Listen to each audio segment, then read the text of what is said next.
ان الحمد للہ نحمده ونستعینه ونستغفره ونعوذ باللہ من شرور انفسنا ومن سیئات اعمالنا من يهده اللہ فلا مضل له ومن يضلل فلا هادی له واشهد ان لا الہ الا اللہ وحدہ لا شریک له واشهد ان محمدا عبده ورسوله اما بعد فان خیر الحدیث کتاب اللہ وخیر الہدی ہدی محمد صلی اللہ علیہ وآلہ وسلم وشر الامور محدثاتها وكل محدثة بدعة وكل بدعة ضلالة وكل ضلالة في النار. اعوذ باللہ السمیع العلیم من الشیطان الرجیم من ہمزہ ونفخہ ونفثہ بسم اللہ الرحمن الرحیم رب اشرح لی صدری ویسر لی امری واحلل عقدۃ من لسانی یفقہوا قولی. بسم اللہ الرحمن الرحیم ان اللہ وملائکتہ یصلون علی النبی یا ایہا الذین آمنوا صلوا علیہ وسلموا تسلیما. اللہم صلی علی محمد وعلی آل محمد کما صلیت علی ابراہیم وعلی آل ابراہیم انک حمید مجید. اللہم بارک علی محمد وعلی آل محمد کما بارکت علی ابراہیم وعلی آل ابراہیم انک حمید مجید. اللہم ربنا آتنا فی الدنیا حسنۃ وفی الآخرۃ حسنۃ وقنا عذاب النار. ربنا آتنا من لدنک رحمۃ وہیئ لنا من امرنا رشدا. لا الہ الا انت سبحانک انی کنت من الظالمین. حسبنا اللہ ونعم الوکیل. یا حی یا قیوم برحمتک استغیث ولا حول ولا قوة الا باللہ العلی العظیم آمین. الحمدللہ آج 5 جولائی 2020 کی قرآن کلاس نمبر 35 کی اسٹوڈیو ریکارڈنگ ہونے جا رہی ہے. آج انشاءاللہ تعالی ہم سورۃ البقرہ کی آیت نمبر 235 سے آنورڈ سٹارٹ کریں گے. پچھلی دفعہ ہم نے 234 نمبر آیت کے اوپر اپنی گفتگو کو کنکلوڈ کیا تھا. یہ آلموسٹ مسلسل 3 کتابیں 3 ہمارے جو لیکچرز ہیں مسلسل یہ طلاق سے ریلیٹڈ جو شریعت کے احکامات ہیں اس سے ریلیٹڈ ڈیٹیل ڈسکشن کے اوپر یہ لیکچرز مشتمل ہیں. آج والا بھی انشاءاللہ اسی کے ضمن میں آئے گا. پچھلی دفعہ بھی طلاق کے حوالے سے میں نے ڈیٹیل ڈسکشن کی تو بعض لوگوں نے اس میں کامنٹس میں لکھا کہ جی جو احادیث میں طلاق کے طریقے کے متعلق چیزیں آئی ہیں یا اجماع امت سے اہل سنت کے ہاں ٹرانسفر ہوئی ہیں تو بعض لوگوں کی یہ ریزرویشن ہے کہ ہم ان چیزوں کو اس لیے ایکسیپٹ نہیں کرتے کہ وہ قرآن کے طلاق کے طریقے کے مخالف ہیں. تو جب قرآن میں جو طلاق کا طریقہ بیان ہوا ہے اس طریقے سے ہٹ کے جو بھی طلاق دے گا اس کی طلاق اسٹیبلش ہی نہیں ہوگی. یہ ان کا موقف ہے. لیکن بات وہی ہے کہ کتاب و سنت کو ہم صحابہ کرام علیہم رضوان کے اقوال کی روشنی میں سمجھتے ہیں کیونکہ وہ سب سے پہلے اسٹوڈنٹ ہیں نبی صلی اللہ علیہ وآلہ وسلم کے. جہاں تک بزرگ پرستی کا یا آبا پرستی کا یا سلف پرستی کا تعلق ہے تو ان ساری چیزوں کے تو میں بھی خلاف ہوں. لیکن اگر کوئی شخص یہ کہے گا کہ ہم صحابہ کرام یا اہل بیت کے فہم کو چھوڑ کر ڈائریکٹ قرآن کو اپنے فہم کے مطابق سمجھیں گے تو ظاہر ہے کہ اس کا یہ ہم فہم ایکسیپٹ نہیں کریں گے. اس کی وجہ یہ ہے کہ قرآن حکیم کے اولین مخاطبین جو ہیں وہ صحابہ کرام تھے. ہاں انڈیویجول کسی صحابی کی رائے سے آپ کو اختلاف ہو سکتا ہے لیکن جب صحابہ کا اجماع ہو کسی مسئلے کے اوپر یا اکثریت صحابہ کرام کی ایک طرف ہو پھر اب آپ کو کوئی حق نہیں پہنچتا کہ آپ اس طرح کے معاملات کو آگے لے کے چلیں ان کی مخالفت کے اوپر. دوسری بات یہ کہ یہ قرآن حکیم کے خلاف کی جو بات کی جاتی ہے مختلف ٹاپکس کے اوپر یہ بھی بہت بڑا دھوکہ ہے. قرآن حکیم کے خلاف اس وقت کوئی چیز ہوگی اجماع کی یا سنت کی یا صحیح الاسناد احادیث کی جب وہ سٹیٹمنٹ 180 ڈگری ہوگی. اگر قرآن کسی معاملے میں خاموش ہے اور آپ اپنے فہم سے اس کو اس طریقے سے ڈیڈکٹ کر رہے ہیں تو آپ یہ نہیں کہیں گے کہ قرآن کے خلاف ہے. قرآن کے خلاف تب ہوگا جب احادیث یہ کہتی ہوں کہ اکٹھی 3 طلاقیں دی جائیں سوائے ایک لیان کے مسئلے کے. وہ تو مسئلہ ہی قرآن میں بھی بالکل ڈیفرنٹ طریقے سے ہے. کسی حدیث میں نہیں آیا کہ اکٹھی 3 طلاقیں دو. اگر اس طرح آتا پھر ہم کہتے ہیں یہ قرآن کے خلاف ہے. احادیث میں تو یہ آیا ہے کہ 3 طلاقیں جب دی گئی ہیں تو اسے اسٹیبلش کیا گیا ہے گناہ کے ہوتے ہوئے. یہ کہیں احادیث میں نہیں آیا کہ جی اکٹھی 3 طلاقیں دی جائیں. اس کے الٹ ملتا ہے. سنن نسائی کے اندر حدیث ہے ایک شخص نے اپنی بیوی کو ایک مجلس میں 3 طلاقیں دیں تو نبی صلی اللہ علیہ وآلہ وسلم اتنے جلال میں ہے, آپ نے فرمایا کہ میں زندہ ہوں اور اللہ کی حدوں کو توڑا جا رہا ہے. ایک صحابی کھڑے ان کا یا رسول اللہ اجازت دیں اس کی گردن میں کاٹ دوں, لیکن آپ علیہ السلام نے اس کی اجازت نہیں دی. یہ حدیث اس بات کا ثبوت ہے کہ نبی علیہ السلام نے اس کو ناپسند فرمایا ہے اکٹھی 3 طلاقیں دینے کو, اور کہا جا رہا ہے کہ اللہ کی حدود توڑی جا رہی ہیں. اگر اکٹھی 3 طلاقیں دینے سے طلاقیں اسٹیبلش نہ ہو رہی ہوتی تو نبی علیہ السلام کو یہ کہنے کی ضرورت نہیں تھی کہ اللہ کی حدود توڑی جا رہی ہیں.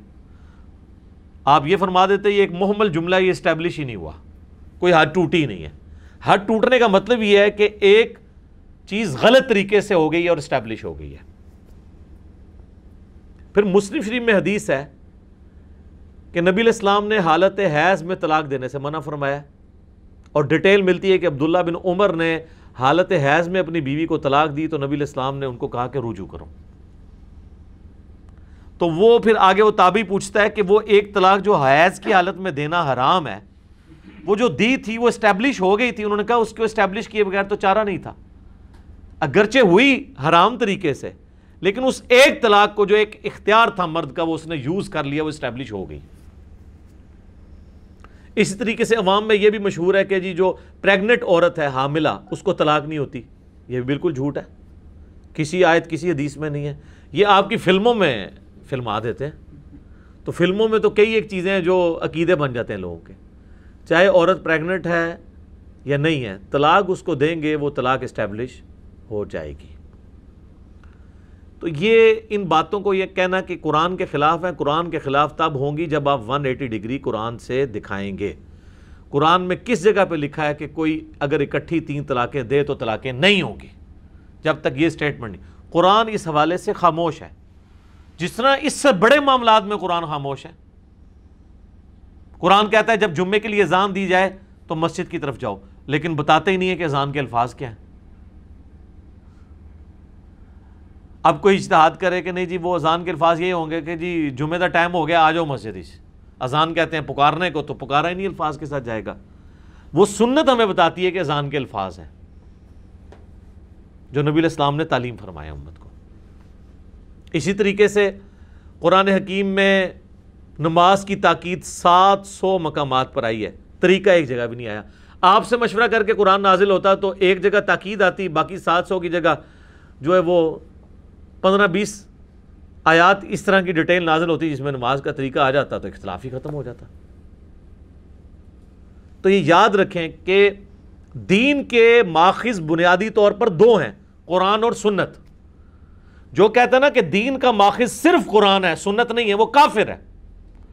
جی گمراہ نہیں, کافر. اسے کفر اسلام کے اوپر بات ہوگی. اور جو یہ کہتا ہے کہ جو حدیث قرآن کے خلاف ہوگی, قرآن سے ٹکرائے گی, ہم اسے ایکسیپٹ نہیں کریں گے, وہ ہمارا بھائی ہے, اسے گلے سے لگائیں گے, لیکن اسے یہ سمجھائیں گے, گلے سے لگانے کے بعد نا اس کو بھینچیں گے زور سے اور اسے کہیں گے کہ بھائی قرآن کے خلاف تب ہوگی جب 180 ڈگری سٹیٹمنٹ آئے. اس کی مثال میں نے کئی دفعہ بیان کی ہے. یہ میری ایک ڈیٹیل جو مجلس نمبر 96 ریکارڈ ہوئی تھی جاوید احمد غامدی صاحب حفظہ اللہ تعالیٰ کے نظریات کے اوپر, 200K پلس لوگ دیکھ چکے ہیں اسے. اس کے بنیادی 40 منٹ جو شروع کیے وہ میں نے اسی پہ تو بریف کیے تھے کہ ہم سے مقدمے پہ, اصول پہ بات کریں. صحیح بخاری میں حدیث ہے کہ ایک شخص حضرت عائشہ کے پاس آتا ہے اور کہتا ہے کہ یہ قرآن میں جو سورۃ البقرہ کی آیت ہے کہ صفا اور مروہ اللہ کی نشانیوں میں سے ہیں، کوئی حرج نہیں کہ تم ان کا طواف کرو. تو انہوں نے کہا کہ اس سے یہ رزلٹ نکلتا ہے کہ صفا مروہ کی سعی کرنا یہ فرض اور واجب نہیں ہے، کوئی کر لے تو ٹھیک، نہ کرے تو کوئی مسئلہ نہیں. اب ظاہری الفاظ میں اس طرف مانا بھی جاتا ہے، ایمانداری کی بات ہے. لیکن سیدہ عائشہ سلام اللہ علیہا نے فرمایا کہ یہ اس صورت میں ہونا تھا جب اللہ تبارک و تعالیٰ یہ کہتا کہ کوئی حرج نہیں ہے کہ صفا اور مروہ کی سعی نہ کرو. یہ تو ہے کہ صفا مروہ کی سعی کر لو تو کوئی حرج نہیں، یہ تو نہیں آیا کہ نہ کرو کہ کوئی حرج نہیں. تب ہونا تھا کہ وہ ضروری نہیں ہے. پھر انہوں نے بتایا کہ یہ الفاظ اس لیے یوز ہوئے کہ مشرکین عرب میں سے جو انصاری مسلمان ہوئے تھے وہ صفا مروہ کی سعی کو برا جانتے تھے. وہ یہ سمجھتے تھے کہ یہ بھی مشرکین عرب کی رسم ہے جو چل رہی ہے، کیونکہ صفا اور مروہ پہ انہوں نے 2 بت رکھے ہوئے تھے. تو اللہ تعالیٰ نے فرمایا کہ اگرچہ مشرکین عرب کی ہی یہ رسم چل رہی ہے، لیکن یہ رسم انہوں نے ان بتوں کی وجہ سے سٹارٹ نہیں کی ہے، بلکہ یہ مستعار لی ہے حضرت ابراہیم علیہ السلام کی جو بیوی تھی ہاجر.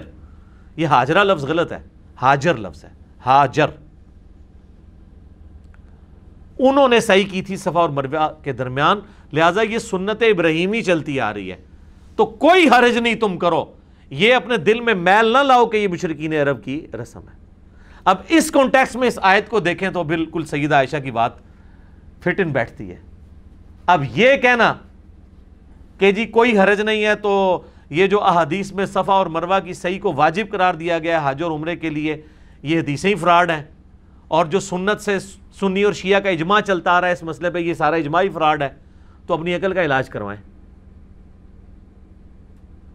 یہ قرآن کی رٹ ہم سے، باقی تو سب لوگ صرف قرآن کی رٹ ہی لگاتے ہیں. قرآن کی توحید کس نے آگے پبلک کو بالکل واضح کر کے بتائی ہے اور پوری دنیا کو اپنا دشمن کر لیا ہے؟ صرف اس پلیٹ فارم نے. ہمیں لوگ دھونس لگائیں گے قرآن کی کہ ہم قرآن کی تعلیمات کے خلاف لوگوں کو تعلیمات دے رہے ہیں. وہ لوگ جو اپنے محلے میں کھڑے ہو کے نا چوک میں توحید کی بات نہیں کر سکتے، ہاں نیٹ پہ چھپ چھپا کے صرف کمنٹس کر سکتے ہیں، یہ پوسٹیں شیئر کروا سکتے ہیں. وہ بھی اگر سائبر کرائم والے پہنچ جائیں تو وہ اس سے بھی لانے برات کر دیں گے. یہ تو توحید کی دلیری ہے. کون سا عالم دین ہے اس وقت جو قرآن کی توحید کو پبلک تک پہنچا رہا ہو؟ جرت ہی نہیں ہوتی. بس وہی توحید بیان کرتے ہیں، نہیں چاند اللہ نے بنایا، سورج اللہ نے بنایا. وہ سارے ہوتے غیر مسلم ہی مان رہے ہیں چاند اللہ نے بنایا، سورج اللہ نے بنایا. اس توحید نال کوئی فرق نہیں پیندا. توحید وہ بیان کرنی ہے جو نوح علیہ السلام نے بیان کی ہے، اور 950 سال میں 80 بندے بھی پورے نہیں کر سکے. سینچری تو مارنی دور کی بات ہے، 80 بھی پورے نہیں ہوئے. تو وہ توحید آپ سے کوئی نہیں سنے گا. تو اللہ کا شکر ہے یہ پلیٹ فارم قرآن کی دعوت کو لے کے چل رہا ہے. قرآن سے 180 ڈگری جب تک سٹیٹمنٹ نہیں ٹکرائے گی، قرآن خاموش ہے کہ کٹھی 3 طلاقیں دی جائیں تو اس کا کیا ہوگا. وہ صحابہ کرام کے میں نے الموطا امام مالک سے بتایا اقوال موجود ہیں، پوری ڈیٹیل کے ساتھ یہ چیزیں موجود ہیں. اور دوسری بات یہ، ہمارے معاشرے میں جو چیز عام ہو گئی ہے نا کہ 3 طلاقیں ضروری دینی ہے، بیوی کون ہی ہے، یہ بھی غلط ہے. طلاق تو ایک ہی دینی چاہیے. 3 طہر کے بعد 90 دن کے بعد وہ طلاق بائن بن کے بیوی ویسے ہی فارغ ہو جائے گی، نکاح ٹوٹ جائے گا. اب اس عورت کی مرضی، چاہے آپ سے دوبارہ نکاح کرے کیونکہ ایک طلاق ہوئی بھی ہے نا، چاہے کسی اور مرد سے کرے. البتہ 90 دن کے اندر وہ والا مرد جو ہے زیادہ حقدار ہے رجوع کرنے کے، کیونکہ وہ طلاق رجعی ہوگی، اس میں نکاح نہیں ٹوٹتا، صرف طلاق ہوتی ہے. لیکن 90 دن کے بعد طلاق بائن ہونے سے نکاح بھی ٹوٹ جاتا ہے. اب نیا نکاح اور نیا حق مہر ہوگا. تو طلاق ہونی ایک چاہیے. یہ جو کہتے ہیں نا جی سنت طریقہ یہ ہے کہ ایک طلاق دیں، پھر 90 دن کے بعد دوسری طلاق دیں، پھر 90 دن کے بعد تیسری طلاق دیں، جو غامدی صاحب اور ذاکر نائک کی طرف منسوب کی جاتی ہے. تو ہم ان سے پوچھتے ہیں کہ یہ طریقہ قرآن میں کہاں لکھا ہوا ہے کہ 90 دن بعد ضروری طلاقیں دینی ہیں تم نے؟ یہ بھی تو آپ نے خود ہی گھڑا ہے نا، اور آپ دعویٰ کر رہے ہیں کہ یہ قرآن کا طریقہ ہے. قرآن کا طریقہ تو ہے کہ طلاق ایک دینی ہے آپ نے. وہ جو ہے نا طلاق مرتان، وہ یہ ہے کہ بفرض محال کبھی مسئلہ بن گیا اور دوبارہ دینی پڑ گئی تو 2 ہی دفعہ دے سکتے ہو، تیسری دفعہ بیوی فارغ ہو جائے گی. یہ جو آپ کہتے ہیں نا قرآن کا طریقہ ہے کہ 90 دن بعد دیں گے، پھر 90 دن بعد دیں گے، جھوٹ باندھ رہے ہیں آپ لوگ قرآن کے اوپر. کدھر قرآن میں لکھا ہوا ہے 90 دن کے بعد دیں گے؟ قرآن میں تو ایک طلاق کا ذکر ہے صرف، کہ طلاق ایک دینی ہے، اور اس کے بعد ذکر آتا ہے کہ چاہو تو رجوع کر لو، اور چاہے تو وہ جب 90 دن گزر جائیں وہ کسی اور سے نکاح کر لے۔ دوسری تیسری طلاق تو قرآن میں ہے ہی نہیں ہے، وہ تو اس صورت میں ہے جب وہ بسانے کی نیت سے لے آیا تھا، پھر کبھی حالات کبھی خراب ہو گئے، سال بعد 2 سال بعد 10 سال بعد تو اس نے دوسری دی۔ یہ 90 دن کے جو آپ نے پیچز بنا کے اور ایک خود ساختہ طریقہ امت کو بتا رہے ہیں اور کلیم کر رہے ہیں گلے پھاڑ پھاڑ کے یہ قرآن کا طریقہ ہے، تو قرآن ہم سے زیادہ آپ جانتے ہیں؟ کدھر قرآن میں لکھا ہوا ہے طریقہ؟ کوئی قرآن میں یہ طریقہ نہیں لکھا ہوا۔ قرآن اس حوالے سے خاموش ہے، جس طرح اس سے بڑے معاملات کے اوپر قرآن خاموش ہے، سنت کی طرف لے کے جاتا ہے، اس معاملے میں بھی سنت کی طرف لے کے جاتا ہے۔ کافی عرصہ پہلے جب میرا یہ نظریات سامنے آئے نا، اس وقت مولانا اسحاق صاحب رحمہ اللہ تعالیٰ زندہ تھے، تو ہمارے جو فات بھائی ہیں جو ان کا چینل چلاتے ہیں، مولانا اسحاق اردو، نسٹ یونیورسٹی میں وہ پروفیسر ہیں، شریف النفس آدمی ہیں، مجھ سے رابطے میں رہتے ہیں، تو انہوں نے نا مولانا اسحاق صاحب رحمہ اللہ تعالیٰ کو کال ملائی کہ اس طرح جو ہے نا، وہ انجینئر صاحب کہتے ہیں کہ ایک مجلس کی 3 طلاقیں 3 ہوتی ہیں۔ انجینئر صاحب یہ نہیں کہتے کہ ایک مجلس میں 3 طلاقیں دی جائیں، میں تو 1 طلاق کے بھی مخالف ہوں، آپ 3 کی بات کر رہے ہیں۔ ہم تو لوگوں کو چیخ چیخ کے مسلم شریف کی حدیث سنا رہے ہیں کہ شیطان کا تخت پانیوں پہ لگا ہوا ہے، وہ تو خوش ہوتا ہے جب کوئی طلاق ہوتی ہے، تو وہ اپنے اس چیلے کو جس نے طلاق کروائی ہوتی ہے اس کو جفی ڈال کے ملتا ہے۔ میں نے کو کہنا ہے کہ 3 طلاقیں ایک مجلس میں دیں، میں تو یہ بتا رہا ہوں کہ اگر کوئی دے بیٹھے تو اسٹیبلش ہو جائیں گی، لوگوں کو ایجوکیٹ کریں کہ 3 کیا، وہ 1 بھی نہ دیں، اور جب کبھی دینی پڑے تو 1 ہی دیں۔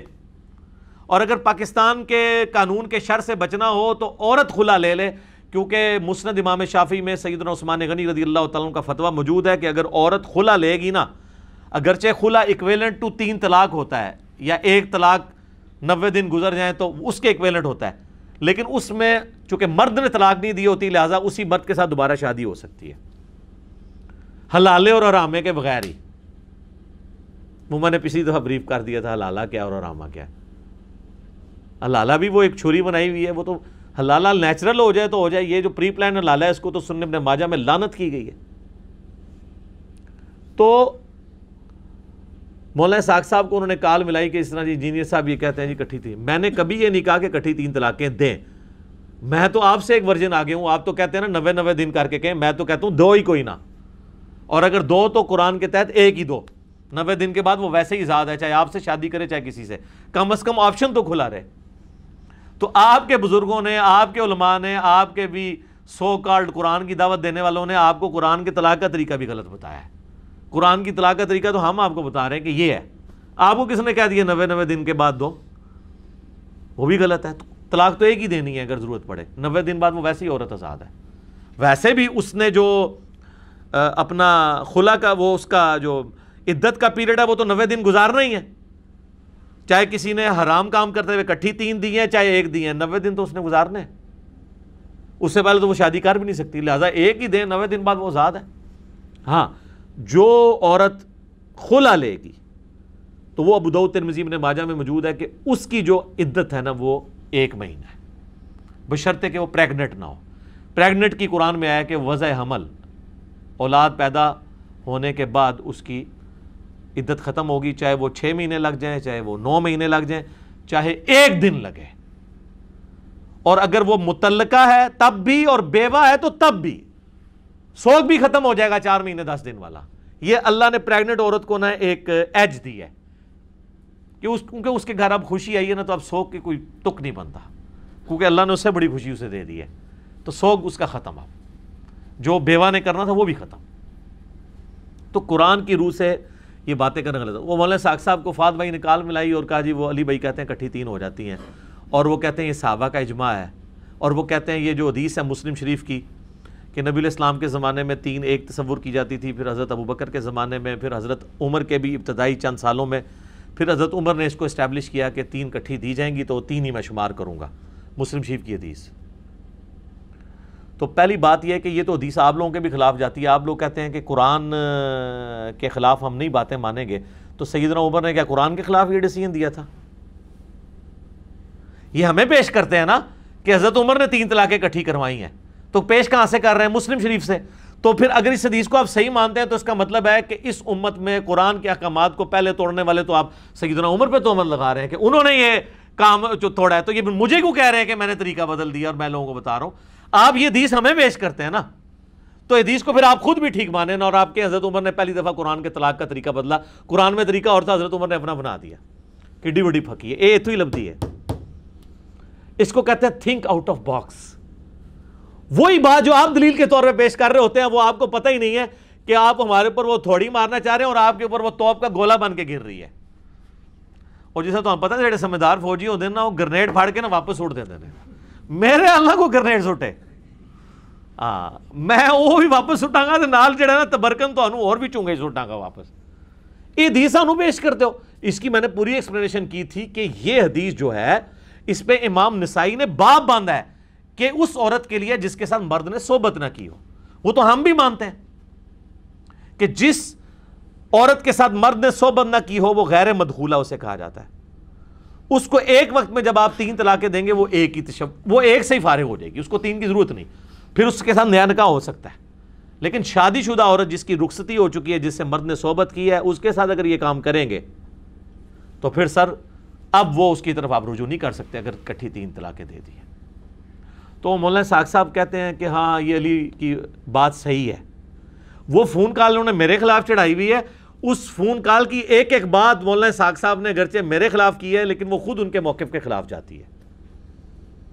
انہوں نے کہا یہ علی کی بات صحیح ہے کہ صحابہ کرام کا یہی موقف تھا کہ کٹھی 3 طلاقیں 3 ہوتی ہیں۔ تو سر پہلی بات تو ثابت ہوئی کہ انجینئر صاحب صحابہ کرام کے فام کے ساتھ کھڑے ہوئے ہیں، خود بقول مولانا اسحاق صاحب کے جو میرے خلاف کال ریکارڈڈ ہے 4 منٹ کی، وہ آپ سن لیں۔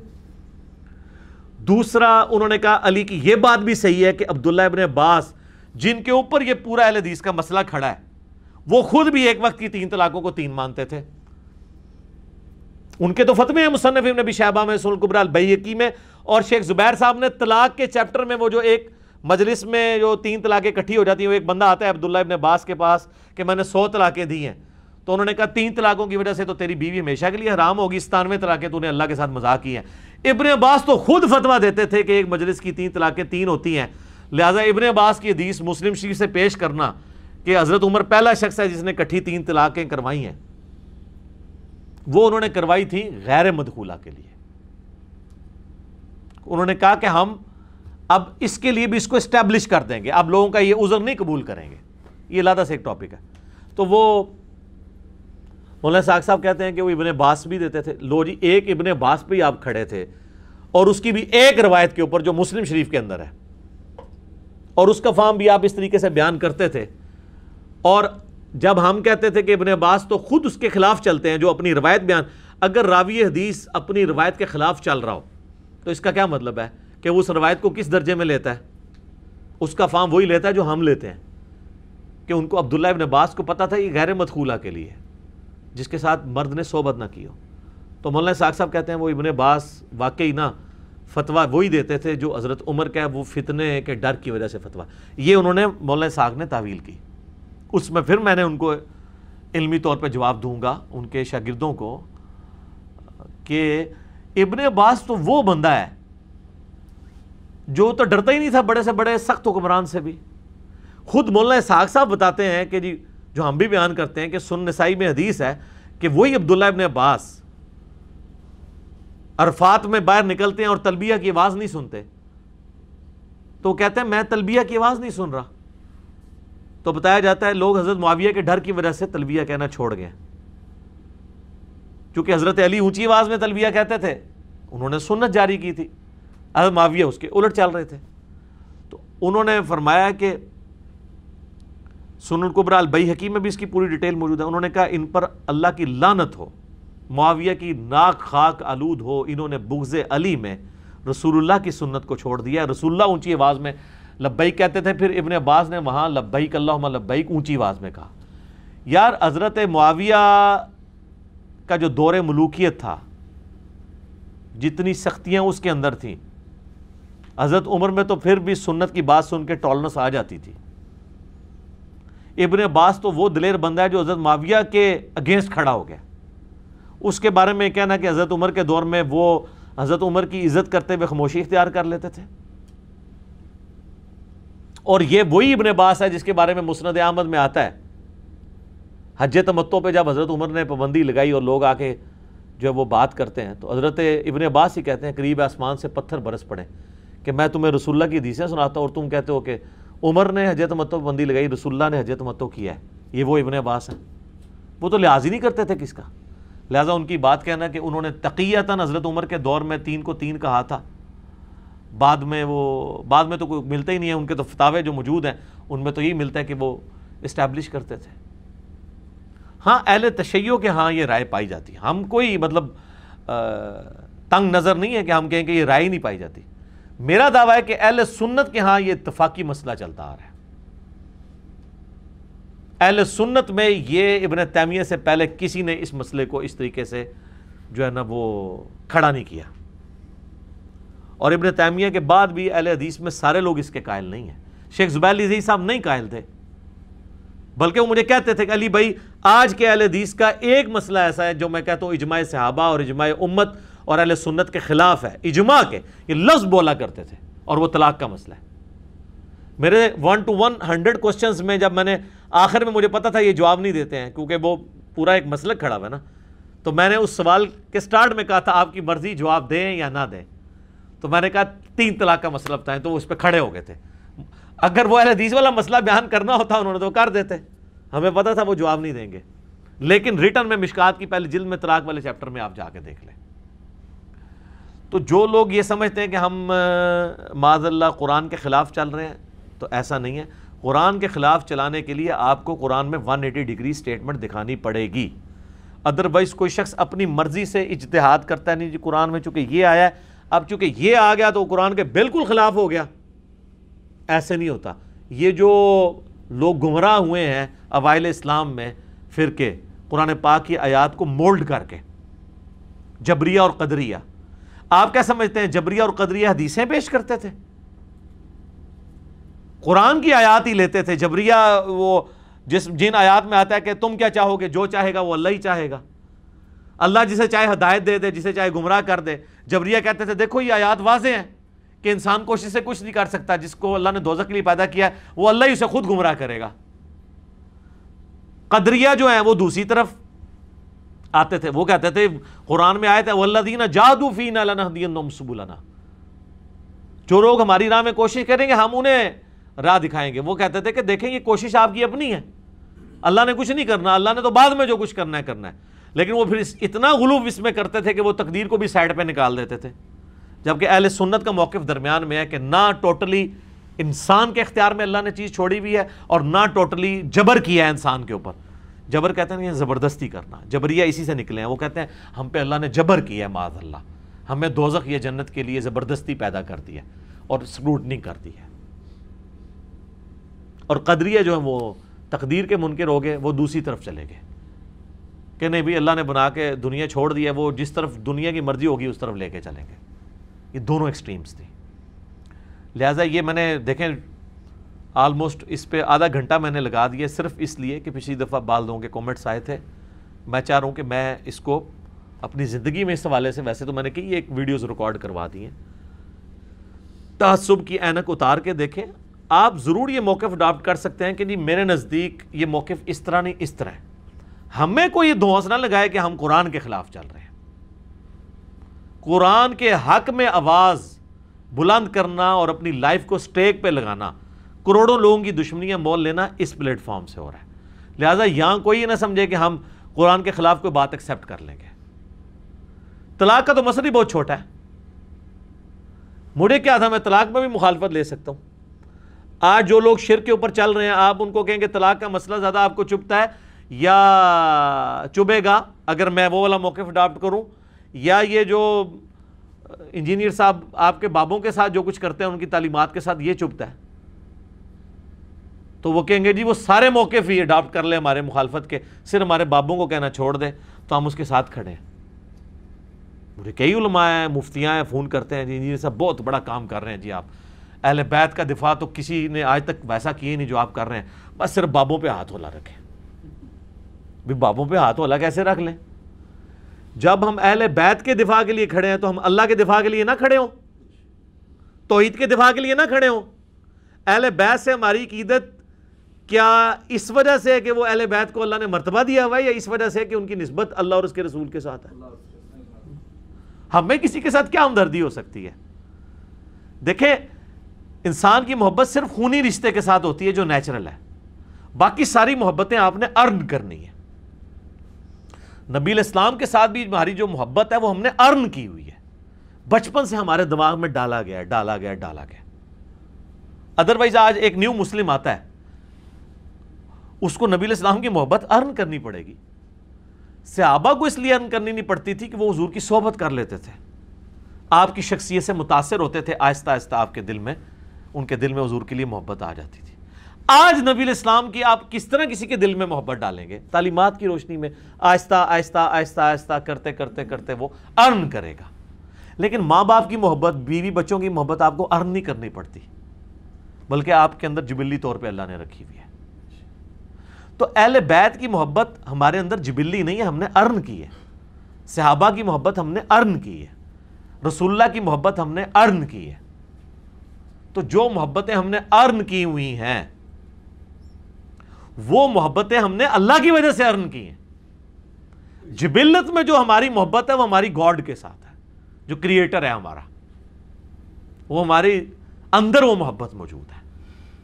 آپ اسے عشق الہی کہہ دیں، اس کو محبت الہی کہہ دیں، جو بھی آپ اس کے لیے نام رکھتے ہیں، باقی سب نسبتیں تو اس کی وجہ سے۔ جامعہ ترمذی میں حدیث ہے، نبی صلی اللہ علیہ وآلہ وسلم نے فرمایا، اللہ سے محبت کرو کہ اس نے تمہیں نعمتوں سے نوازا ہے، یعنی تمہارے پاس جو کچھ ہے، تمہارے بیوی بچے ماں باپ صحت آنکھیں دل گردے سرکمسٹانسز سب کچھ اللہ کے ہیں، یہ ڈیزرو کرتا ہے اسے محبت کرو، اور مجھ سے محبت کرو کہ میں اللہ کا پیغمبر ہوں۔ رسول اللہ نے اپنی شخصیت کو بھی اللہ کے ساتھ جوڑا ہے۔ یہاں پہ وہ شیخ احمد سرندی جسے یہ لوگ مجدد الافسانی کہتے ہیں، وہ الٹ بات کرتا ہے، وہ کہتا ہے میں اللہ سے محبت اس لیے کرتا ہوں کہ وہ رسول اللہ کا رب ہے۔ کتنا گستاخانہ جملہ ہے یہ، رسول اللہ کے سامنے کہا جائے نا تو جس طرح وہ ماشاء اللہ وشئت والے کو حضور نے کہا تھا نا، ٹھیک ہے، کہ بئس الخطیب انت، وہ جو مسلم شریف میں حدیث آتی ہے، وَمَن يَعْصِهِمَا، جو ان دونوں کی نافرمانی کرے، اور مسند احمد میں آتا ہے کہ وہ حضور نے فرمایا قل بل ما شاء اللہ وحدہ۔ تو یہ اور قرآن میں آیا جناب، لقد من اللہ علی المؤمنین اذ بعث فیہم رسولا، یہ اللہ کا احسان ہے کہ مومنین میں رسول کو بھیجا ہے۔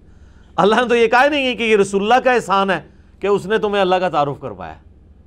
یہ ہر چیز کو الٹتا ہے، اور یہ تو چلو پرانے تھے نا، رسول اللہ تک رہتے تھے، اب تو رسول اللہ صلی اللہ علیہ وسلم بھی بیچ میں سے نکل چکے ہیں، اب تو کہتے ہیں ہمارے بابے سب کچھ ہیں، انہوں نے ہی ہمیں اللہ رسول کا تعارف کرایا، کھیت ہے مٹی تو انہوں تعارف کرایا ہے، اپنی عبادت کروائی ہے، اپنے نامہ دے کلمے پڑھوائے نے۔ تو ان چیزوں کو سمجھے کہ ہم سب کچھ اللہ کے ریفرنس سے لے کے چلتے ہیں۔ اگر اللہ کو آپ نے نکال دیا ہے تو سر آپ کے پلے اب کوئی شے نہیں ہے۔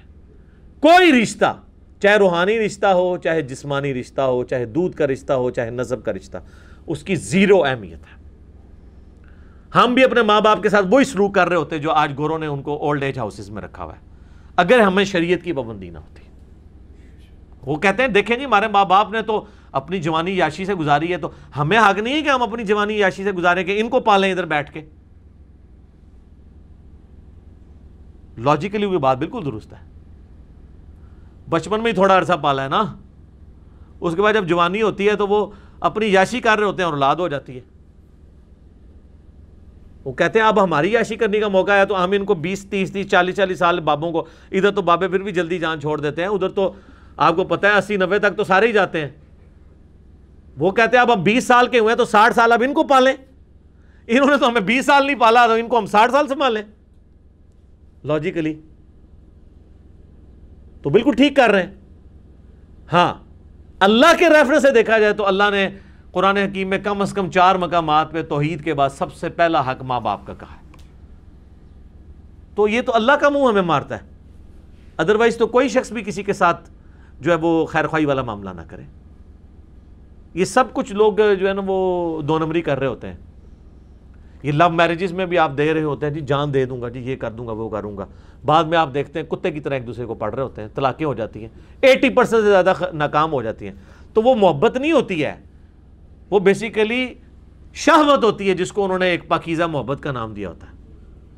محبت تو شادی کے بعد ہوتی ہے، کیونکہ اللہ نے قرآن میں آپ دیکھ لیں کہیں بھی عورت سے مرد کے ساتھ جو تعلق ہے اس کو شادی کے بعد ہمیشہ ذکر کیا ہے کہ ہم نے تمہاری جنس سے تمہاری بیویاں بنائی تاکہ تم ان سے سکون حاصل کرو اور دل میں محبت ڈال دی ایک دوسرے کے. اللہ تو بعد ہی شادی کے بعد سٹارٹ کرتا ہے، پہلے والا تو کوئی فیر والا چکر ہی نہیں ہوتا جس کو پاکیزہ محبت کہتے ہیں. اور پاکیزہ محبت وہ کہتے ہیں کہ جی بس وہ جی ہم نے وہ ایکسٹریم رویہ کوئی قائم نہیں کیا، بس ہاتھ لگانے تک ہے یا کوئی ڈیٹ مارنے تک ہے، اس کو پاکیزہ محبت. لعنت ہے، پاکیزہ محبت کہاں سے ہوئی ہے؟ تو آپ دین کے مزاج کو سمجھیں. میں نے اتنا اس کو اس لیے کور کیا تاکہ ہم آج بس طلاق والا پورشن کور کریں گے، اور پھر دوسرے پارے کا اینڈ جو ہے نا وہ طالوت اور جالوت کی جنگ کے اوپر ہے. وہ متقاضی ہے کہ ہم اسے الگ ایک لیکچر میں کور کریں انشاءاللہ نیکسٹ قرآن کلاس کے اندر. اور یہ طالوت اور جالوت غزوہ بدر ہے بنی اسرائیل کا. ادھر بھی 313 تھے، صحیح بخاری میں آتا ہے، اور نبی علیہ السلام کے ساتھ بھی 313 تھے. اور یہ طالوت اور جالوت کی جنگ اسی جگہ پہ ہوئی تھی، عین الجالوت جسے کہا جاتا ہے، جہاں پہ سلطان رکن الدین بیبرس نے پہلی دفعہ منگولوں کو شکست دی تھی، جو میں نے ارطغرل ڈرامے والے اس میں کلپ میں بتایا تھا. ایگزیکٹ اسی جگہ پہ نا جنگ ہوئی تھی منگولوں کے ساتھ مسلمانوں کی.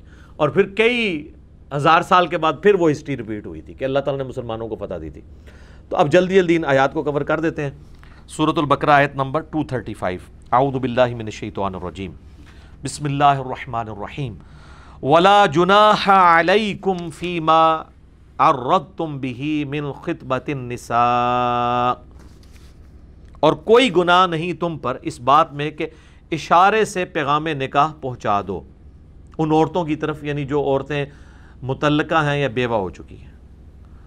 او اکننتم فی انفسکم، یا اپنے دل میں اس خواہش کو چھپائے رکھو. علم اللہ انکم ستذکرونہن، اللہ تعالیٰ خوب جانتا ہے کہ تم ان کا ذکر تو کرو گئی، تم خواہش رکھتے ہو ان سے نکاح کی، لیکن ظاہر ہے کہ جب تک عدت ہے اس دوران آپ ان کو پیغام نکاح نہیں پہنچا سکتے، یہ اللہ کی طرف سے حرام ہے. وَلَٰكِن لَا تُوَاعِدُوهُنَّ سِرًّا، البتہ ان سے کوئی خفیہ طور پر وعدہ نہ لو. إِلَّا أَن تَقُولُوا قَوْلًا مَعْرُوفًا، ہاں شریعت کے مطابق کوئی معروف بات کر سکتے ہو، کسی کے ذریعے یہ پیغام پہنچا سکتے ہو، لیکن اس میں نکاح کے الفاظ نہیں استعمال. میں کسی عورت کے ذریعے ایسی مطلقہ یا بیوہ کو آپ پیغام یہ پہنچا سکتے ہیں کہ جی آپ نے عدت گزارنے کے بعد مجھے آپ سے ایک ضروری کام ہے. یہ نہیں کہہ سکتے کہ میں آپ سے نکاح کی خواہش رکھتا ہوں. تو ظاہر ہے کہ وہ عورت کو ایک اشارتاً بات پہنچے گی. تو یہ اللہ کی حدود ہے. وَلَا تَعْزِمُوا عُقْدَةَ النِّكَاحِ حَتَّى يَبْلُغَ الْكِتَابُ أَجَلَهُ، اور اس وقت تک بات پکی مت کرو نکاح کی یہاں تک کہ وہ جو اللہ کی کتاب ہے وہ اپنی انتہا کو پہنچے. یعنی کتاب سے مراد شریعت، یعنی اگر وہ عورت مطلقہ ہے تو پھر ظاہر ہے کہ 3 طہر تک، اور اگر وہ بیوہ ہے تو 4 مہینے 10 دن، وہ بھی قرآن میں گزر چکا. اور اگر وہ پریگنٹ ہے تو وہ پورے وضع حمل کے بعد، اس کے بعد کے بھی 40 دن. وَاعْلَمُوا أَنَّ اللَّهَ يَعْلَمُ مَا فِي أَنفُسِكُمْ فَاحْذَرُوا، اور جان لو کہ اللہ تبارک و تعالی خوب جانتا ہے جو تمہارے جی کے اندر ہے، اس سے ڈرتے رہو. وَاعْلَمُوا أَنَّ اللَّهَ غَفُورٌ رَحِيمٌ، اور یہ بھی جان لو کہ اللہ تبارک و تعالی بے شک بخشنے والا ہے اور برداشت کرنے والا ہے. ان اللہ غفور حلیم، اللہ تعالیٰ بخشنے والا اور حلم والا، برداشت کرنے والا ہے. لا جناح علیکم ان طلقتم النساء ما لم تمسوہن، کوئی حرج نہیں تم پر اگر تم طلاق دو ان عورتوں کو جن کو تم نے ابھی تک ٹچ نہیں کیا. مراد یہ کہ ابھی رخصتی نہیں ہوئی، نکاح ہوا تھا. جیسے نبی علیہ السلام کا بھی سیدہ عائشہ سے نکاح ہوا، 3 سال بعد رخصتی ہوئی. تو عرب میں یہ تھا کہ طلاق مطلب رخصتی ڈیلے، ادھر بھی ہمارے معاشرے میں بھی ہے، جب تک وہ مرد کا کاروبار سیٹ نہ ہو جائے یا کوئی نوکری نہ لگ جائے تو بعض اوقات لٹکا کے رکھتے ہیں وہ بچیوں کو. تو اگر ایسا معاملہ ہے کہ تم نے طلاق دی ایسی عورت کو جن کو تم نے ابھی ٹچ نہیں کیا، او تفرضوا لہن فریضہ، یا ان کے ساتھ حق مہر فائنل نہیں کیا. یہ تو طے کر لیا ہے، حق مہر کے بغیر تو نکاح ہی نہیں ہوتا کہ حق مہر تمہیں دوں گا، لیکن وہ ابھی کوئی فائنل کنسنسس نہیں ہوا کہ کون سا ہے. اور اگر اس طرح کا اگر نکاح ہونا جس میں بھی فائنل نہیں ہوا تو عورت کے پاس مرد اسی صورت میں جائے گا کہ پہلے اسے حق مہر دے گا، ورنہ اس کے قریب نہیں جا سکتا، یا یہ ہے کہ عورت خود معاف کر دے.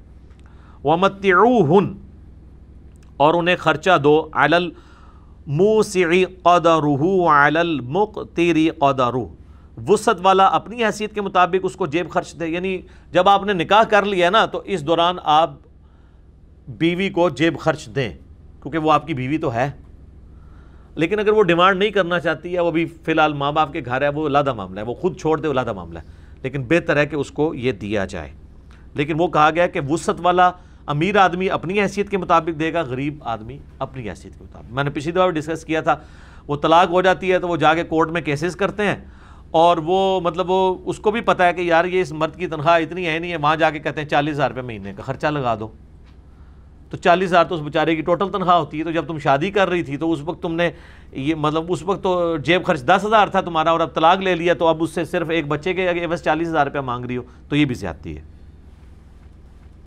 متاعا بالمعروف، یہ اپنی اپنی حیثیت کے مطابق. یہ دیکھیں جی اسلام کی کتنی خوبصورتی ہے کہ ہر معاشرے میں یہ رقم ڈیفرنٹ ہوگی. اب اس کی رقم کو ڈیفائن کر کے اگر فقہ کی کتابوں میں لکھ دیا جائے، اور پھر وہ فقہ کی کتابوں نے کہہ دی دیکھیں جی یہ تو ہمارے اماموں نے بزرگوں نے رقم بتائی ہے، قرآن میں تو لکھی نہیں ہوئی ہے، تو آپ تو بیڑا غرق کر رہے ہیں. آپ کے بزرگ اگر بتائیں گے بھی تو غلط ہے. اگر انہوں نے اس وقت چاندی لکھی تھی تو آج تو چاندی ایبسلیٹ ہو گئی ہے، بزرگ تو پھر فیل ہو گئے، اب تو پوری کرنسی آ گئی سونے کے اوپر. تو بزرگوں نے اگر چاندی کے حساب سے خرچہ اس زمانے میں لگایا تھا تو آج تو پھر انجینئر صاحب بتائیں گے کہ کون سا خرچہ ہے، تو آپ ہمارے مقلد ہو جائیں گے. نہیں، یہ اجتہاد کا دروازہ قیامت تک کھلا ہوا ہے، بزرگوں کا کوئی لینا دینا نہیں. وہ بزرگ اپنے زمانے کے لیے ضرور بزرگ تھے، جدید فقہی مسائل ہر دور میں ان کو ریفریز کیا جائے گا.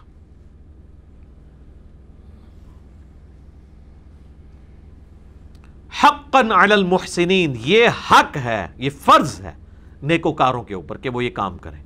یعنی جو بدکار ہیں، جو فاسق و فاجر ہیں، وہ تو اللہ کی حدود کو توڑیں گے. جو اللہ کو ماننے والے ہیں اور اللہ کی ماننے والے ہیں وہ ان حدود کو کبھی بھی پامال نہیں ہونے دیں گے. وَإِن طَلَّقْتُمُوهُنَّ مِن قَبْلِ أَن تَمَسُّوهُنَّ، اور اگر تم طلاق دو انہیں اس سے پہلے کہ تم انہیں ہاتھ لگاؤ، تو پھر ایک اور شرعی حکم بھی ہے جس کو فالو کرنا ہے. وَقَدْ فَرَضْتُمْ لَهُنَّ فَرِيضَةً فَنِصْفُ مَا فَرَضْتُمْ، تو جو تم ان کے ساتھ حق مہر مقرر کر چکے ہو تو آدھا حق مہر پھر بھی دینا ہوگا. دیکھیں عورت کو اللہ نے کتنی عزت دی ہے. صرف نکاح ہوا، ایجاب و قبول ہوا، حق مہر کے عوض اب آپ کا ارادہ بدل گیا اور آپ نے حق مہر لکھوایا ہوا تھا 10 لاکھ روپے، تو 5 لاکھ دینے ہوں گے. یا 1 تولہ سونا لکھوایا ہوا تھا حق مہر، تو آدھا تولہ دینا ہوگا. الا ان يعفون او يعفو الذي بيده عقدة النکاح، ہاں ایک ایکسیپشن ہو سکتی ہے کہ وہ عورت خود اپنا حق معاف کر دے. وہ کہہ دے کہ یار دفعہ ہو، جب تو نے مجھے ہی نہیں رکھا تو میں نے تیری رقم لے کے کیا کرنا ہے، یہ بھی اپنے پاس رکھ. ظاہر ہے وہ اسی طرح ہی کہے گی نا، یہ تو نہیں کہے گی حضرت بہت مہربانی آپ نے کچھ عرصہ میرا نام آپ پہ بولتا رہے تو اب بڑی مہربانی ہے اور پیسے میری طرف سے رکھیں. یہ کہے گی دفعہ ہو. تو اللہ تعالیٰ ہمارا اگر وہ خود ہی چھوڑنا چاہتی ہے تو ٹھیک ہے چھوڑ دے. لیکن وہ صرف اس کے لیے نہیں کہا اللہ نے کہا کہ جس کے ہاتھ میں نکاح کی چابی ہے یا پھر وہ چھوڑ دے. وہ نکاح کی چابی کس کے ہاتھ میں ہے؟ مرد کے، کیونکہ طلاق تو وہ دیتا ہے نا. عورت کے ہاتھ میں بھی چابی ہے لیکن وہ جوڈیشری کے تھرو ہے، کھلا. لیکن مرد کے تو ہاتھ میں جس وقت ہے وہ چابی وہ عورت کو کیا دے گا، وہ اپنے کوئی چابی لگا لے گا، باہر پوری زندگی جناب پچھتاندہ رہے گا میں کام کے پا لیا. تو جس کے ہاتھ میں نکاح کی چابی ہے وہ خود چھوڑ دے. مراد کیا کہ یار تو پورے ہی اس کو دے دے، وہ یہی چھوڑے گا نا. کہ اگر وہ حق مہر دے چکا تھا اس عورت کو تو اب وہ کہے گا جی میں نے چونکہ ہاتھ نہیں لگایا، رخصتی نہیں ہوئی، تو آدھا مجھے واپس کر دے. تو وہ تو اس کا حق ہے کہ آدھا واپس لے لے مرد. تو اللہ فرما رہا ہے کہ اگر چاہو تو چھوڑ ہی دو، ٹھیک ہے یار جو دیا ہے اس کے پاس ہی رہنے دو. عورت بھی معاف کر سکتی ہے اور مرد بھی. وَأَن تَعْفُوا أَقْرَبُ لِلتَّقْوَىٰ، اور اگر تم معافی کر دو یہ پرہیزگاری کے قریب ہے۔ اللہ تعالیٰ نے اصول تو بیان کیا ہے، لیکن انکریج اس کو کیا کہ یار ٹھیک ہے، نکاح کیا تھا یار، کیا فرق پڑتا ہے، اس کے پاس ہی رہنے دو، آدھا بھی واپس نہ لو، پوری عورت کو دے دو۔ وَلَا تَنْسَوُا الْفَضْلَ بَيْنَكُمْ، اور نہ بھلایا کرو احسان کو آپس میں لین دین کے معاملے میں، یعنی اس کی جزا پھر اللہ دے گا۔ یہ مرد پھر اس عورت کے ساتھ اگر ایک طرف اس کو یہ تکلیف پہنچی ہے نا کہ اس نے اس کو چھوڑا ہے، اس نے جینون ریزن سے بھی چھوڑا ہو، تو ایٹ لیسٹ یہ احسان بھی اللہ کے حضور اس کی نیکی پکی ہو جائے گی کہ ٹھیک ہے پورا اس کے پاس رہنے دیا۔ اللہ تعالیٰ یہ بھی نہیں کہہ رہا کہ میں وہ جو تم چھوڑو گے تو وہ رائے گاں جائے گا، یہ صرف دنیا میں تمہاری واہ واہ ہوگی، میں اس کے اگینسٹ تمہیں اجر دوں گا اگر تم نے اس عورت کو پورا ہی حق مہر دے دیا، اسے آدھا بھی نہ لیا۔ ان اللہ بما تعملون بصیر، بے شک اللہ تعالیٰ خوب جانتا، خوب دیکھ رہا ہے جو تم کرتے ہو۔ اب یہ طلاق کی اتنی لمبی ڈسکشن جو کئی آیات سے چل رہی ہے، اس کو کنکلوڈ اللہ تعالیٰ کس کے اوپر کر رہا ہے؟ نماز کے اوپر، کیونکہ طلاق کے مسائل میں جگہ جگہ ایک بات آئی تھی، تقوی، تقوی، اللہ سے ڈر جاؤ، اللہ تمہیں دیکھ رہا ہے، اللہ کی حد نہیں چھوڑنی، اللہ تمہارے نفسوں کے اندر آنے والے خیالات کو بھی دیکھنے والا ہے۔ تو اللہ کا تصور دل میں پختہ کرنے کا ذریعہ سب سے بڑا کون سا ہے؟ نماز۔ موسیٰ علیہ السلام کو بھی اللہ نے کیا وحی کی تھی؟ وَأَقِمِ الصَّلَاةَ لِذِكْرِي، مجھے یاد رکھنے کے لیے نا نماز کو قائم رکھنا ہے۔ باقی ساری عبادات تو چھوٹی ہیں نا جی، ایٹ لیسٹ جو عبادت ریکوائرڈ ہے وہ تو نماز ہے، اور کوئی بندہ کوئی سنت اذکار نہ بھی کرے، صرف فرض نماز ہی پڑھتا رہے، تو وہ 5 ٹائم اللہ تعالیٰ کو رسپانس کر رہا ہے، اللہ کی یاد اس کے دل سے جا نہیں سکتی۔ تو اس کا ذکر آ رہا ہے، حافظوا علی الصلوات، نمازوں پر پختگی اختیار کرو، حفاظت کرو۔ حفاظت کا مطلب کیا ہے؟ کسی چیز کی حفاظت کس طرح کی جاتی ہے؟ کہ عصر کے ٹائم اٹھ کے 3 نمازیں اکٹھی پڑھ لی جائیں، فجر ظہر عصر، یا رات کو سونے سے پہلے 5 نمازیں پڑھ لی جائیں؟ یہ نماز کی حفاظت نہیں ہے۔ نماز کی حفاظت یہ ہے کہ نماز اپنے وقت کے اندر ادا کی جائے، جو 3 ایٹ لیسٹ اوقات ہیں، فجر، ظہر و عصر اور مغرب اور عشاء، اور اس میں بھی پریفریبل ہے کہ اول وقت میں نماز ادا کی جائے سوائے نماز عشاء کے، لیکن وہ مستحب ہے کہ آپ لیٹ کریں۔ اور اگر کسی نے نمازیں جمع بھی کرنی ہے تو کوشش کرے کہ وہ جمع سوری کرے، ظہر کو آخری وقت میں پڑھ لے، عصر کو اول وقت میں، تاکہ وہ 5 ٹائم والی جو ریسٹرکشن ہے شریعت والی، اس میں وہ اس کو توڑے گا نہیں، کیونکہ نبی علیہ السلام کا عمومی عمل یہ ہے کہ آپ 5 اوقات میں نماز پڑھا کرتے تھے۔ تو ظاہر اب ظہر کا وقت اگر شروع ہو رہا ہے سپوز 12:20 پہ، اور عصر کا وقت سٹارٹ ہو رہا ہے جا کے 3:50 پہ، تو اس پورے وقت کے اندر کسی بھی وقت وہ ظہر کی نماز ادا کر سکتا ہے۔ وہ تو ہم نے طے کیا ہے نا، سعودی عرب میں تو آپ پتہ 12:20 ہوئے ہیں نا تو اذان ہو جاتی ہے، 12:30 جماعت ہو جاتی ہے۔ ہمارے کیا کرتے ہیں کہ اہل حدیث 12:20 سے نا 12:45 ہونے کا انتظار کرتے ہیں، 12:45 اذان دی، 1 بجے جماعت کرا دی۔ کچھ اہل حدیث کریں گے وہ 1:15 کا انتظار کریں گے، 1:30 بجے جماعت کرا دیں گے۔ کچھ حنفی ایسے ہیں جو 2 بجے کا انتظار کریں گے، 2:15 نماز کرا دیں گے۔ اور ہمارے یہ تبلیغی جماعت والے بھائی تو عموماً 2:30 پونے 3 کرا رہے ہوتے ہیں، اور وہ ٹھیک ہے، صحیح بخاری میں ہے کہ ظہر کی نماز گرمیوں میں لیٹ کر کے پڑھنا سنت ہے۔ تو اب ان کو کوئی کرٹیسائز نہیں کر سکتا کہ آپ 2:45 پڑھ رہے ہیں، نماز کا ٹائم تو وہ 12:20 پہ شروع ہے، اگر اس دوران آپ مر گئے تو اے بھی نوی کہانی لوگوں نے بنائی ہے۔ اور مرنے والے نے 2:45 نہیں جا کے مرنا ہے، 12:21 تک بھی تو مر سکتا ہو، ٹھیک ہے۔ اب وہ 12:30 مر رہا ہے تو اس کو اللہ تعالیٰ یہ کہے گا کہ ٹائم تو 12:20 پہ داخل ہوا تھا، تو انہیں 12:25 پہ ظہر کیوں نہیں پڑھ لی؟ جب اللہ نے اتنا لمبا ٹائم دیا ہوا تو آپ خام خواہ بیچ میں ماچے بن کے تو بیچ میں مسائل نکال رہے ہیں؟ نہیں، آپ کا رائٹ ہے، آپ جناب 3:45 اٹھیں، وضو کریں، 3:50 سے پہلے اگر آپ، یا آپ 3:40 پہ اٹھتے ہیں وضو کریں، اور عصر کا وقت 3:50 پہ داخل ہو رہا ہے اس سے پہلے ظہر پڑھ لیں۔ آپ کو دنیا کیا اللہ میں نہیں پوچھ سکتا، کیونکہ وہ اللہ تعالیٰ لا تبدیل لکلمات اللہ، اللہ نے جو اپنے احکام بنا دیے نا وہ اللہ تعالیٰ اپنے احکامات کو نہیں توڑے گا، آپ سے نہیں سوال ہوگا۔ اور سر یہ تو وہ مسئلہ ہے جس کو امام حنیفہ بھی مانتے ہیں، یہ جمع سوری وہ ہے جس کو امام حنیفہ بھی مانتے ہیں کہ اگر وہ پوری زندگی بھی جمع سوری کرتا رہے اس پہ کوئی شرعی فتویٰ نہیں ہے۔ جو نمازیں جمع کرنے کے خلاف ہیں وہ بھی کہتے ہیں جمع سوری ٹھیک ہے، کہ آپ ظہر کو آخری وقت میں پڑھیں، 3:40 پہ ظہر پڑھ لیں، 3:50 پہ عصر کا وقت شروع ہوا یہ پڑھ لیں۔ اسی طریقے سے اگر عشاء کا وقت آج کل آلموسٹ 8:58 پہ یا 9 بجے شروع ہو رہا ہے تو آپ 8:45 مغرب پڑھ لیں، 9:05 پہ عشاء پڑھ لیں۔ تو یہ وہ ہے جس کو امام حنیفہ بھی کہتے ہیں کہ یہ غلط ہے ہی نہیں، کیونکہ یہ 5 اوقات میں 5 نمازیں ہیں۔ لہٰذا میں اہل تشیع سے بھی کہوں گا کہ وہ انہوں نے جو ایک روٹین بنائی ہوئی ہے نا، جمع تقدیم کی ہے، جمع تاخیر تو وہ کرتے ہی نہیں، جمع تقدیم ہی کرتے ہیں، یعنی وہ ظہر کے وقت میں 7 عصر پڑھتے ہیں، مغرب میں، وہ بھی اگر تھوڑی سی ٹالرنس دکھائیں کہ اس کو چینج کریں، کبھی الگ اوقات میں پڑھیں، جس طرح کئی شیعہ علماء پڑھتے ہیں۔ اب جواد نقوی صاحب کو ہم ملنے گئے تو وہ بتا رہے تھے کہ ظہر ہمارے ساتھ پڑھتے ہیں، عصر کی نماز عصر کا وقت جب داخل ہوتا ہے اس وقت پڑھتے ہیں، ہمارے ساتھ جمع نہیں کرتے یہ تقدیم، کبھی جمع تاخیر کر لیں، کبھی جمع سوری کر لیں، تو یہ سارے طریقے سنت ہے۔ تو نمازوں کی حفاظت کرو، والصلاۃ الوسطیٰ، اور خصوصاً جو درمیان والی نماز ہے نا اس کی تو لازمی حفاظت کرو۔ صلاۃ الوسطیٰ کے بارے میں کئی اقوال ہیں، صحابہ کرام کے 2 گروہ ہیں، دونوں احادیث کی روشنی میں ہیں۔ ایک گروہ کا موقف ہے کہ یہ صلاۃ الوسطیٰ فجر کی نماز ہے، اور اکثریت کا موقف ہے یہ نماز عصر ہے، اور میرا اس پہ یوٹیوب پہ کلپ بھی ہے صلاۃ الوسطیٰ کے اوپر۔ میرا بھی موقف یہی ہے کہ یہ نماز عصر ہے، کیونکہ بخاری و مسلم دونوں میں حدیث ہے کہ جب غزوہ خندق کے موقع پر کافروں کے تیروں کی وجہ سے مسلمان اوپنلی میدان میں آ کے نماز نہیں ادا کر سکے اور نبی علیہ السلام کی نماز قضا ہو گئی عصر کی، تو آپ نے کہا اللہ تعالیٰ ان کے گھروں کو آگ سے بھر دے، انہوں نے ہماری صلاۃ الوسطیٰ ضائع کروا دی۔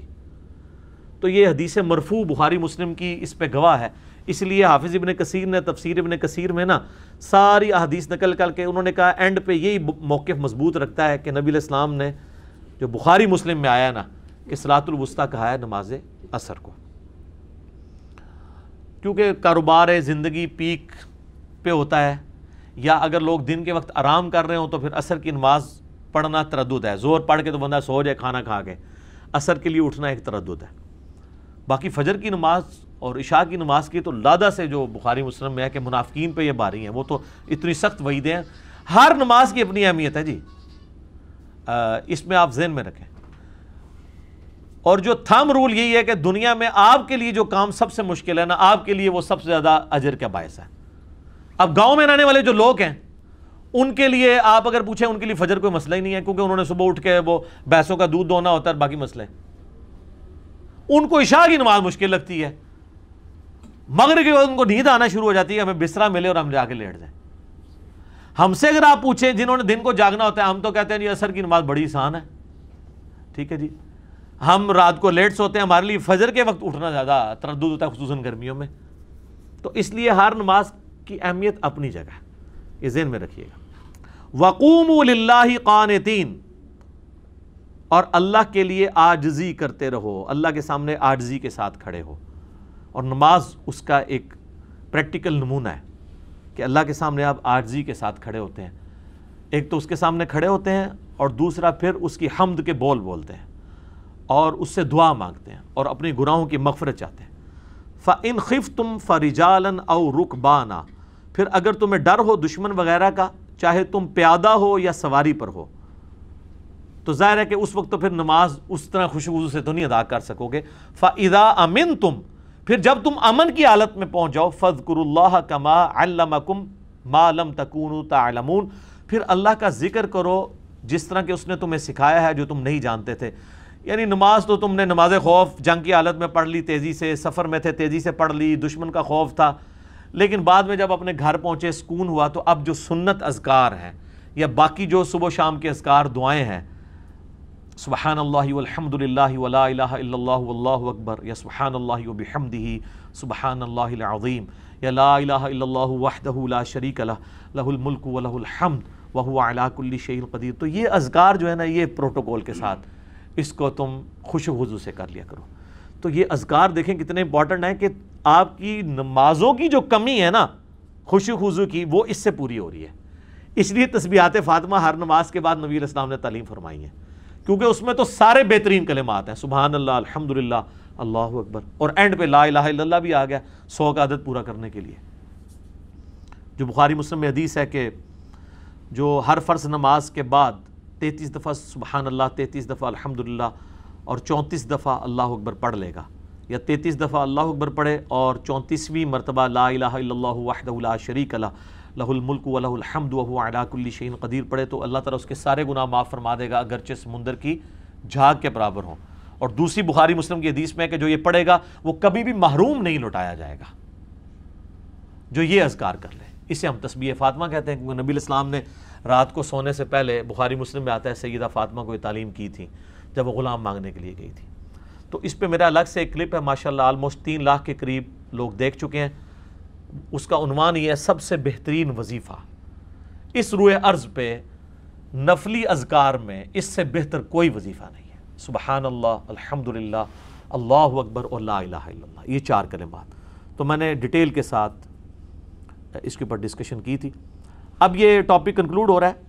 والذین یتوفون منکم ویذرون ازواجا، تم میں سے جو لوگ فوت ہو جائیں اور وہ بیویاں پیچھے چھوڑ جائیں، وصیۃ لازواجہم متاعا الی الحول غیر اخراج، تو وہ پیچھے یہ وصیت کر جائیں کہ ان کی بیویوں کو 1 سال تک خرچہ دیا جائے اور گھر سے نہ نکالا جائے. یہ آیات پھر وہ وراثت کی آیات سے منسوخ ہو گئی. اس میں تو اللہ نے خود 1/8 حصہ رکھ دیا تھا بیوی کے لیے. ایک بیوی کو 1/8 ملے گا، اگر 2 ہوں گی تو 1/8 پورے مال کا 2 میں تقسیم ہوگا. 1/16 1/16 ملے گا. یہ نہیں ہے کہ اس کو بھی 1/8 ملے گا، پھر تو 4 بیویاں ہوئی تو پیچھے بچنا ہی کچھ نہیں ہے. ٹھیک ہے، تو یہ منسوخ ہو گیا.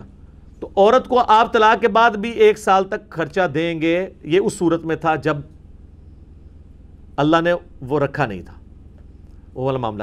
فَإِنْ خَرَجْنَا فَلَا جُنَاحَ عَلَيْكُمْ فِي مَا فَعَلْنَا فِي أَنفُسِهِنَّ مِن مَّعْرُوف، اگر وہ خود جانا چاہتی ہیں تو کوئی گناہ نہیں تم پر کہ وہ اگر کوئی اپنا مناسب معاملہ دیکھنا چاہتی ہیں، یعنی کوئی اور نکاح کرنا چاہتی ہیں تو عدت کے دوران تو ظاہر ہے کہ وہ عدت وہیں گزاریں گی، بعد میں پھر وہ اپنے نکاح کر سکتی ہیں. واللہ عزیز حکیم، اور اللہ تعالیٰ غالب ہے، حکمت والا ہے. وَلِلْمُطَلَّقَاتِ مَتَاعٌ بِالْمَعْرُوف، اور جو طلاق یافتہ عورتیں ہیں ان کو بھی مناسب طور پہ کچھ نہ کچھ خرچہ دیا جائے. حقاً علی المتقین، یہ بھی متقین کے لیے ہے. ظاہر ہے وہ طلاق اگر آپ ایک عورت کو دیں گے نا تو یہ ذہن میں رکھیے گا اس عورت کو آپ نے عدت کے دوران گھر سے نہیں نکال سکتے. 3 مہینے تک خرچہ بھی دیں گے، چاہے 1 طلاق دیا یا غلطی سے 3 دے دیا، ہر صورت میں آپ نے اس کو یہ کرنا ہے. ہاں خود جانے چاہے وہ علیحدہ بات ہے. کذالک یبین اللہ لکم آیاتہ لعلکم تعقلون، اللہ تعالیٰ اس طریقے سے اپنی آیات کھول کھول کر بیان کرتا ہے تاکہ تم سمجھ جاؤ. تو یہ آیت نمبر 242 پہ وہ ٹاپک طلاق والا مکمل ہوا. یہ اللہ کی سنت ہے کہ بیچ میں اگر کوئی اور ٹاپک بھی آ جائے نا، پھر بھی جو مین ٹاپک ہوتا ہے نا، جب گفتگو کنکلوڈ کی جاتی ہے نا، اس سے ریلیٹڈ پھر وہ آپ سورہ نساء دیکھیں، سٹارٹ ہوئی ہے وراثت کے احکامات کے ساتھ، پھر 70-80 آیات بیچ میں منافقین کے بارے میں، جب اینڈ ہوئی ہے نا آخری آیت کون سی ہے؟ کلالہ کی. تو جو مرکزی ٹاپک، تو یہاں پہ یہ مرکزی ٹاپک ختم ہوا. اب بنی اسرائیل کی ہسٹری یہاں سے شروع ہوگی. طالوت اور جالوت کی جنگ والا معاملہ وہ انشاءاللہ ہم اگلی دفعہ ڈسکس کریں گے. اللہ تعالیٰ سے دعا ہے جو حق بات میں نے کہی اللہ تعالیٰ ہمارے دلوں میں راسخ فرمائے. اگر جذبات میں میرے منہ سے کوئی غلط بات نکل گئی اللہ تعالیٰ ہمارے دلوں سے ہی محو کر دے، ہمیں معاف بھی فرما دے، ہمیں کتاب و سنت کی تعلیمات پر عمل کر کے دوسرے بھائیوں تک پہنچانے کی توفیق عطا فرمائے. سبحانک اللہم و بحمدک، اشہد ان لا الہ الا انت، استغفرک و اتوب الیک، وما علینا الا البلاغ المبین. جزاکم اللہ خیرا.